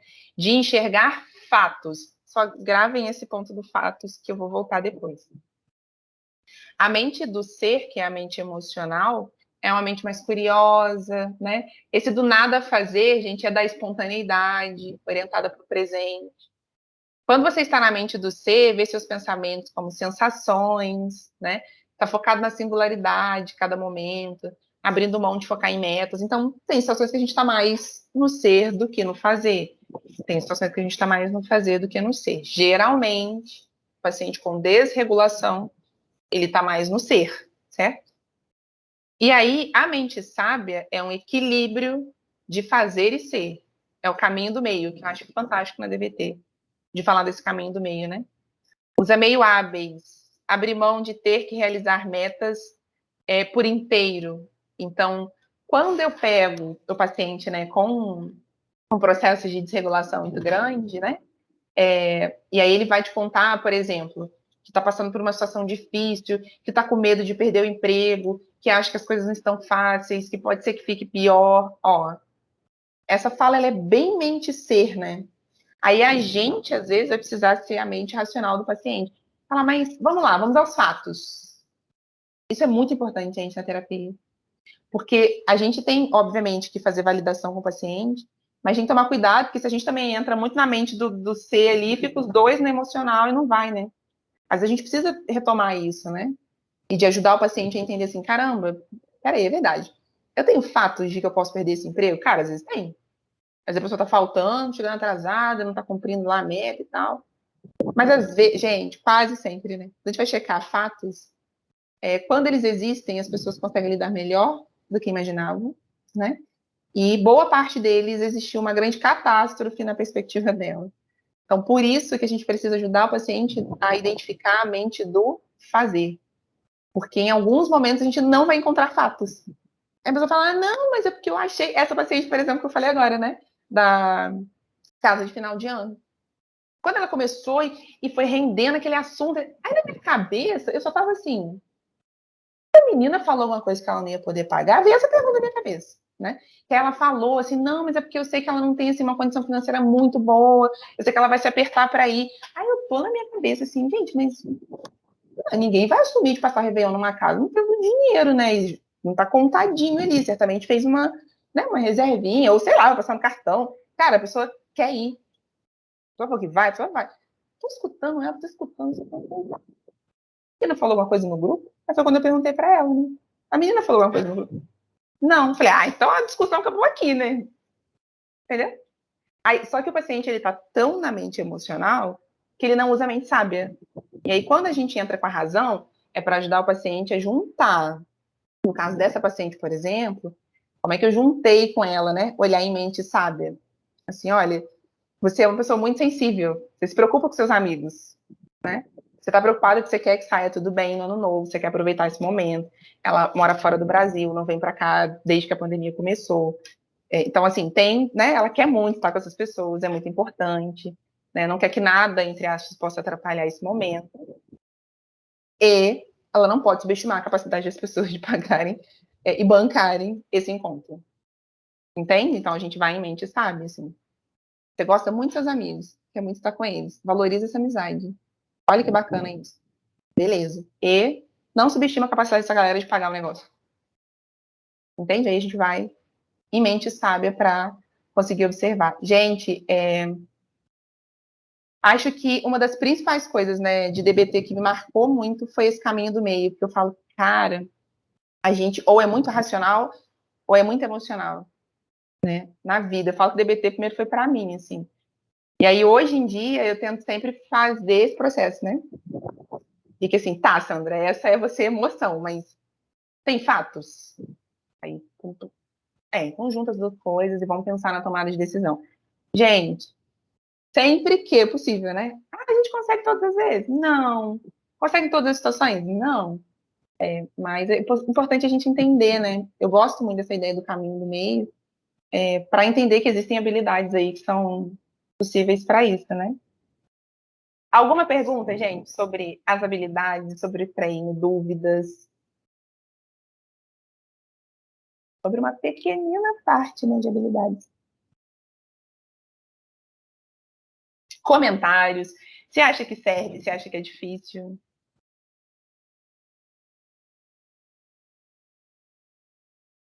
Ou como se sentiram também? Oi, Sandra. Eu gostei muito do que você trouxe. Eu desconheço bastante assim da TCC em termos de técnica, mas admiro bastante essa abordagem, porque eu acho que ela traz muita técnica, né? Como você está falando, para você primeiro, depois para você usar com os pacientes. Achei essa visão do racional e do emocional, trabalhar esse equilíbrio bem interessante. É difícil pra caramba, né? Porque tem momentos que a gente está ou muito racional ou muito emocional e não tá nem um pouco afim de entrar no equilíbrio também. Tem essa questão, né? Verdade. Mas saber que existe uma ferramenta para te orientar nessa questão, né? Não é que ela vai fazer por você, mas ela te ajuda, né? Ali a se situar. Então, eu acho bem legal. E acho legal também, um outro comentário, a forma como você traz a TCC, sabe? Você traz a TCC numa perspectiva de conhecimento mesmo, da gente conhecer como não como a melhor abordagem do universo, nada disso, mas de desvendar o que tem ali, de mostrar exatamente o que tem, né? Então, assim, achei bem legal. Não sabia que tinha tanta coisa que ia desmembrando, né? Terapia do esquema e tantas coisas que vão surgindo a partir disso. Bem legal, gostei. Muito bom, Zenaide. A gente tem, né, hoje o que se chama de terapia de terceira onda, né? E aí a gente tem a DBT, a gente tem a terapia do esquema também entra, né, um pouco, terapia de aceitação e compromisso, dos esquemas emocionais, mindfulness. Então tem muita coisa nova, né, e muita coisa boa, e que eu acho que o que é fantástico na integração dessas terapias cognitivas, porque a gente vai entendendo não só assim, a paciente tem que caber dentro dessa técnica. Cara, tem paciente que se beneficia muito da DBT, tem paciente que se beneficia muito da TCC, tem paciente que assim vai muito bem na terapia do esquema. Tem paciente que eu quase não uso algumas ferramentas específicas da TCC, eu vou mais em esquema, porque a pessoa vai, assim, sabe? E aí tem gente, por exemplo, que transtorno da personalidade border, por exemplo, já foi até comprovado, a terapia do esquema não vai ter assim, resultados tão efetivos quanto a DBT, né, vem comprovando. Então, acho que é bem nesse aspecto, né, assim, de uma forma geral, de pensar também o que funciona, né, para aquele paciente, acho que isso é muito, muito bacana. Ô, Hélio, muito bom, já estou terminando aqui também, viu, para deixar esse recadinho, eu já não vou tomar o tempo de vocês, não, tá, gente? Mas eu acho que... Ó, aguardo a escolha, hein, Sandra? Estou na expectativa. Tchau. Joia. Tchau. Obrigada, Hélio. Eu vou deixar o recadinho pro pessoal aqui também. Porque eu acho, gente, que assim, até já finalizando aí, né, para não tomar muito tempo. Vocês. A frase até, né, do Paulo Freire, ela é muito bacana, né? Pra gente pensar todas essas trocas que a gente teve até aqui. Engraçado, né? Porque eu fiquei com a sensação, enquanto primeira turma, meu Deus do céu, que coisa intensa, né? Engraçado, parece que a gente ficou tipo um ano, assim, me deu essa sensação de tão intensos que os encontros foram, a participação de todo mundo, o engajamento de vocês, né? Eu fiquei pensando, gente, na modalidade online, foi tão bacana, imagina a gente presencialmente, né? A gente ia trocar muito, né? Acho que ia render, assim, tipo, 11 horas da noite, a gente tinha que ir embora, porque estava lá dentro da sala ainda. E aí eu acho que essa ideia, né, de que ensinar exige a convicção de que mudança é possível, é uma coisa que eu carrego muito comigo, né? Falei, cara, eu tenho uma satisfação, né, muito grande de ter conseguido olhar para esse lugar, né, nesse momento da docência, porque acho que é uma forma de atingir mais pessoas, né, para de alguma forma encontrar mais pessoas e a gente pensando nessa mudança, né, de realidade e adaptação de realidade. Acho que tem uma trajetória, né? Aí vocês estão fazendo parte disso comigo, né? Pela primeira vez, então eu preciso expressar toda a gratidão, assim, desse tempo, de estar aqui, de estar junto com vocês, de ter sido acolhida. Depois eu fiquei pensando, né, gente, a gente tem que ter essa honestidade também, né? Aquela aula em que eu acabei me emocionando, compartilhando coisas com vocês, eu falei, cara, eu nunca imaginei que aconteceu um negócio desse. E aí depois, quando eu fui dormir naquele dia, eu fui dormir tão aliviada. Depois, a Adriana, que não sei se ainda está aqui, me permite, depois ela me mandou uma mensagem também, que sua noite seja boa e tudo mais. E foi tão bom, né, porque eu pensei, caramba, é sobre essa honestidade, e eu quero que eles sejam psicólogos assim, porque é isso que faz com que a gente se conecte com as pessoas com mais verdade, sabe? E hoje eu falo, gente, assim, quando os pacientes falam, vontade de levar para casa, vontade de colocar num potinho, não sei o que, não é por causa da pós-graduação em TCC, né, por causa do doutorado, né, por causa da quantidade de livro que eu li, não é essa parada aí, não. É porque o foco é a relação, entendeu? E aí eu vejo que dá certo, que a pessoa sabe que você está com ela sabe que ela pode contar. E aí ela vai te contar não só das questões terapêuticas, né? Ela vai te contar de sonho, ela vai te contar de aniversário, ela vai te convidar para o aniversário, ela vai te convidar para o casamento dela, ela vai fazer várias coisas e você vai fazer parte daquela história. E eu acho que a gente pode escolher, né? Fazer parte da vida das pessoas de uma forma muito carinhosa e transformadora. Então, é esse recadinho que eu deixo aqui para vocês, porque eu acho que foi incrível, foi muito especial estar. Obrigada por tudo, né? E o recadinho aí que o Hélio falou é que foi uma surpresa para mim também. A Zenaide colocou. Obrigada, Zenaide. Dá um beijinho nela também. Que foi uma surpresa para mim também, né? O convite aí do Pedro para que eu ficasse com a supervisão também de ITCC. E aí eu falei, tô dentro, topei, total.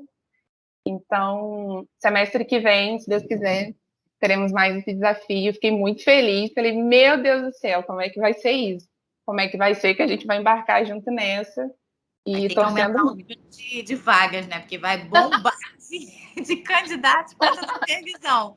Vou sair de Nilópolis, onde eu moro, para fazer supervisão em Resende. Vem embora, Zenaide, vem ficar com a gente. Eu tenho amigas que estão formando esse período e falaram que queria atrasar só para ter aula com você. Ai, olha isso, Mari. Eu falei, tanto puxei saco. E já tem que fazer um grupo aí, ó, tá vendo? Sim. E aí eu fiquei muito feliz, queria compartilhar isso com vocês também. Que eu acho que também é fruto disso, né? Já estou sentindo nesse aspecto. Eu falei, gente, não acabei de entrar, né? E aí não é sobre a técnica que a Sandra usou, como é que fala de essa habilidade, né, em aula, e de ter esse manejo e tudo mais. Não é sobre isso, né? Porque acho que foi sobre tentar estar com vocês nessa integralidade, abrir esse espaço também, né? E a gente poder crescer juntos. Então, eu acho que isso só me confirma que o caminho é esse, entende? Nossa, eu quero muito, muito, muito continuar levando esse tipo de mensagem para vocês, que não só sobre a técnica do professor, né? Mas eu acho que a relação esteja em primeiro lugar. Então, agradecer por cada aula, por cada mensagem, né? De às vezes ler no chat aqui, de ver depois, né, vocês irem colocando, irem falando, aí só vai me confirmando, tipo, caramba, esse é o caminho, né, a gente precisa ir por essa trajetória, assim, um orgulho de fazer parte da trajetória de vocês, né, e quero aplaudir todos, se Deus quiser, né, nessa formatura e poder celebrar com vocês, né, esse momento, essa caminhada, certo, gente? Cara, acabou, né? Ai, amado, não sei. Não, acabou, não. Damos uma pausa por aqui, né? Porque, se Deus quiser, ano que vem, quero encontrá-los e conhecê-los. A gente precisa se cruzar, né? Nos corredores da faculdade. E foi incrível. Gente, muito obrigada mesmo, de verdade. Eu estou muito emocionada. Fiquei pensando que nesse último slide, eu falei, ai, o que eu vou falar? Como é que vai ser isso? Eu acho que a sementinha ficou aí dentro de vocês. Cuidem disso, cuidem disso. E plantem outras pessoas também. Eu acho que desde criança eu sempre carreguei um negócio comigo, assim, de que eu queria ver as coisas melhores, sabe? Assim, não sei, sempre teve isso. E aí acho que também é sobre conseguir hoje ver que faz sentido, né? Que era dom também, que era algo que estava ali dentro, que precisava sair, né? E está sendo através da psicologia. Então, está sendo algo incrível. Muito obrigada, gente, de verdade. Oi, Zenaide. Sandra, eu queria falar que aqui no campus de Nova Iguaçu, que é onde eu faço, tem uma professora que é assim, muito parecida com você. Eu falo de você aqui o tempo todo, né? E da galera também, virtual, que eu falei que essa turma, por mais que seja virtual, a gente tem uma conexão muito grande, né? Então, assim, a gente teve uma abertura nesse semestre para a gente compartilhar coisas que a gente viveu, mesmo assim, as pessoas nunca tendo se visto, né? Que é o meu caso, nunca vi ninguém aí, não conheço, mas é como se eu já tivesse inserida nesse campus há muito tempo, né? Foi uma conexão, assim, muito, muito, muito bacana. Então, toda vez que alguém fala, mas as redes sociais, a internet afasta, eu falo que é igual uma... Ih, travou. Oi, Zenaide, tá aí? Ai, travou, que pena. Vamos ver se ela volta daqui a pouquinho. Se ela voltar, eu paro de falar, tá, gente? A Suelen deixou. Oi, Zenaide. Aí, voltei. É o Teams. Eu só não vou sentir falta do Teams derrubando a gente. É a única coisa que eu não vou sentir falta. Mas, enfim, e aí aqui é a mesma coisa. Ela dá aula de psicologia comunitária e a turma tinha 85 alunos, gente de tudo quanto era campus que você possa imaginar. E justamente porque vocês, assim, têm esse jeito de identificação, de proximidade com o aluno, de parceria, de compartilhar com isso. Já vi quanta coisa você trouxe bacana para a gente, extra currículo, entendeu? Então, assim, agora na vista de prova, quarta-feira, tinham 80 pessoas na aula, às 7h50 da manhã. Ela não acreditou, ela falou, gente, é vista de prova. Então, assim, para você ver o carinho que pessoas profissionais, assim como você, que geram conexões, né, como a Flaviane, que é a professora aqui, quando geram conexões, o quanto que isso retorna, né? E o quanto que a gente vai atrás também de profissionais assim, de professores assim, que compartilham, que têm prazer em compartilhar, em ensinar. É muito legal, muito bacana. Espero que multipliquem por vocês, né? Sandras e Flavianes ao longo das jornadas da vida, né? Inclusive, Obrigada. mande um abraço para ela. Pode deixar. Queria Não agradecer a conheço, mas turma também pela acolhida aí. Muito obrigada a todos. essa turma é realmente, gente, para mim também muito especial. Agradecer aí a Carinha da Suelen. Também quero te encontrar nos corredores da faculdade, todos vocês, que a gente puder, né, se encontrar lá. Adriana também. Vocês foram muito participativos, né? Isso ajudou demais. Hoje, na orientação do doutorado, a minha orientadora estava falando isso, né? O quanto ela está cansada de ficar dando as aulas online, porque o pessoal não interage, é muito difícil. E aí eu falei de vocês, né? Eu falei, cara, tem uma disciplina que são 3 horas e meia de aula. Tá doido, como é que você arruma? Eu falei, eu não arrumo nada, eles participam, conversam, falam, dão um ponto de vista, interagem. Então, assim, eu também confesso, quando eu vi, né, que era até 10h30, eu falei, caramba, online, como é que eu vou fazer? Como é que vai ser? E, assim, parte do meu conforto de estar aqui também foi por conta disso. Vocês foram muito ativos, entende? E aí isso foi me dando mais vontade, assim, de trazer mais coisas, de falar mais coisas. Então é muito bacana ver, orgulho já de ver, né, os excelentes profissionais que a gente vai encontrar por aí, né, nessa formação de vocês. Gente, incrível, muito bom. Ó, vocês têm meu e-mail, depois se quiser, o Hélio tem meu WhatsApp, se alguém precisar de alguma coisa, tá? O pessoal que for para a V3 também pode me mandar mensagem, tá? Eu vou mandar depois, mas se quiser adiantar. Oi, Mari. Oi, eu quero só agradecer por esse período. Não sei se eu encontro vocês de novo, porque a vida virou de cabeça para baixo. Mas agradecer porque eu me senti acolhida na turma, porque dividir muita coisa não é tão fácil.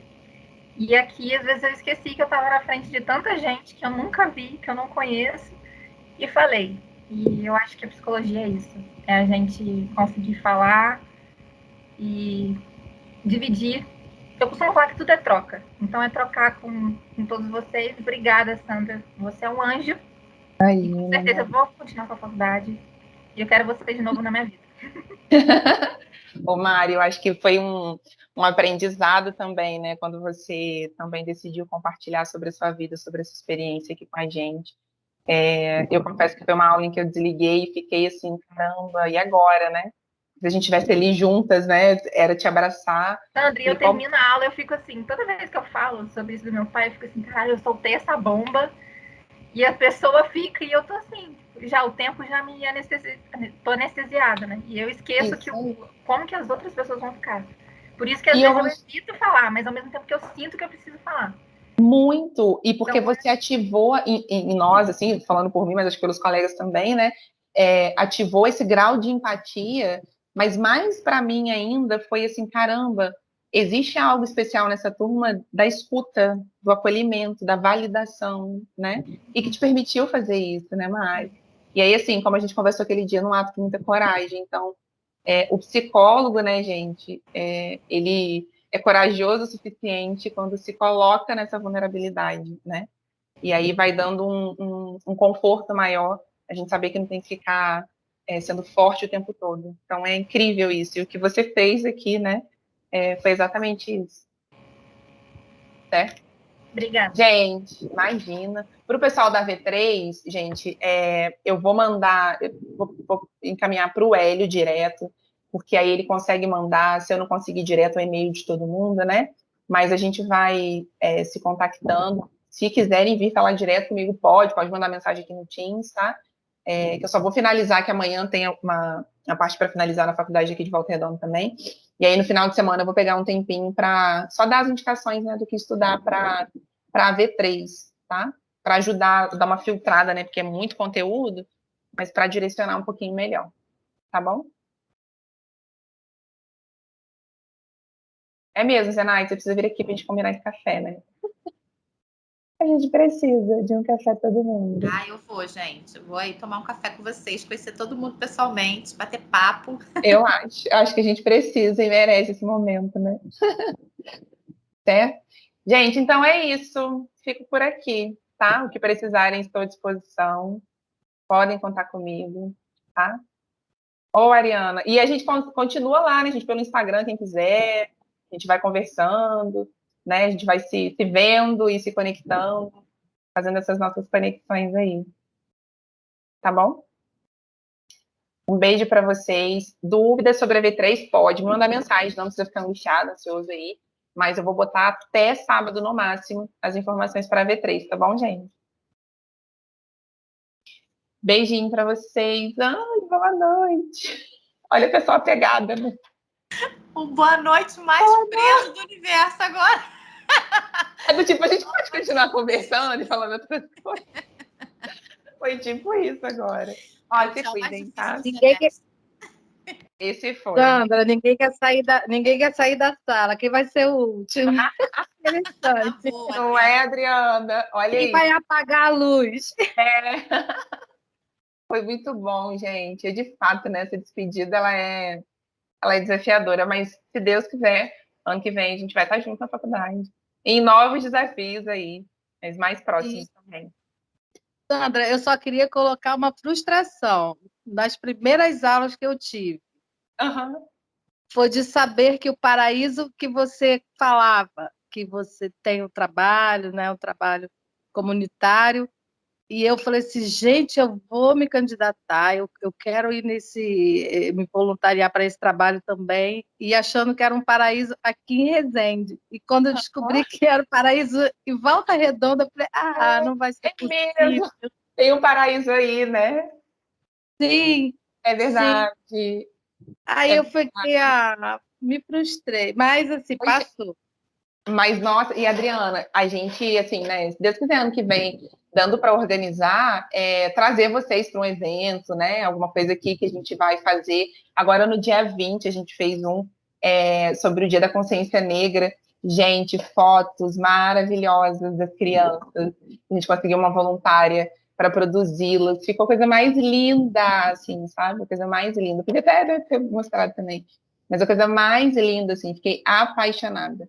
E aí é um trabalho, né? A gente ocupando os espaços, fazendo aquilo que a gente acredita. Quem sabe, né? Ano que vem dá para trazer vocês para conhecerem também. A gente faz alguma atividade prática, enfim. Vai ser muito bacana. Mas não era o paraíso de Resende, era o paraíso de Barra Mansa. Certo, gente? É verdade, Barra Mansa, eu disse. É Barra Mansa. Enfim, mas assim, como eu coloquei aí, eu tenho ótimas expectativas, né? Para o próximo encontro, não sei quando será a aula com você novamente, mas vai ser bom. E um até breve. Até breve, é verdade. Muito obrigada, viu, Adriana? Beijo. Tchau, gente. Boa noite.